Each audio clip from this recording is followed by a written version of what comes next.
मेरे प्यार की कहानी तूने लिख कर क्यों मिटाया। मेरे प्यार की कहानी तूने लिख कर क्यों मिटाया। तू बता मेरे रब्बा, तू बता मेरे रब्बा, झूठे सपने क्यों दिखाया। मेरे प्यार की कहानी तूने लिख कर क्यों मिटाया।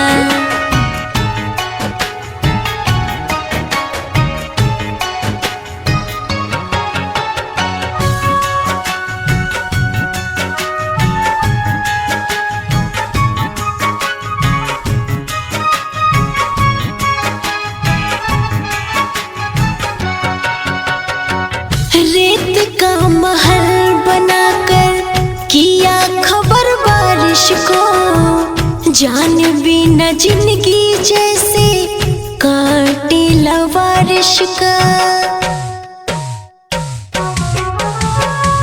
रेत का महल बनाकर किया खबर बारिश को, जान भी न जिंदगी जैसे काटे लवारिश को। एक पल की जुदाई लगे नागिन सा डसाया।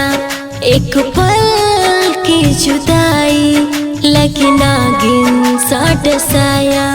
तू बता मेरे रब्बा, तू बता मेरे रब्बा, जिंदा लाश क्यों बनाया। मेरे प्यार की कहानी तूने लिख कर क्यों मिटाया।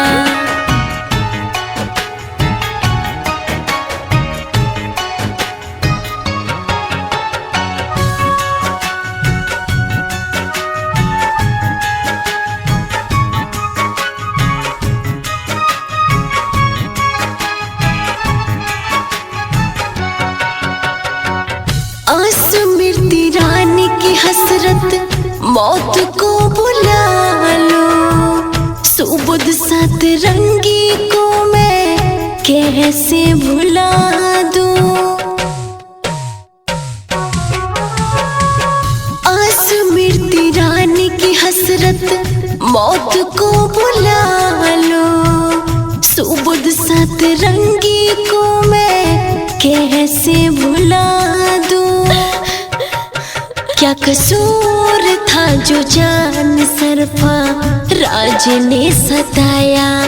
क्या कसूर था जो जान सरफा राज ने सताया। तू बता मेरे रब्बा, तू बता मेरे रब्बा, दिल में चाहत क्यों जगाया। मेरे प्यार की कहानी तूने लिख कर क्यों मिटाया।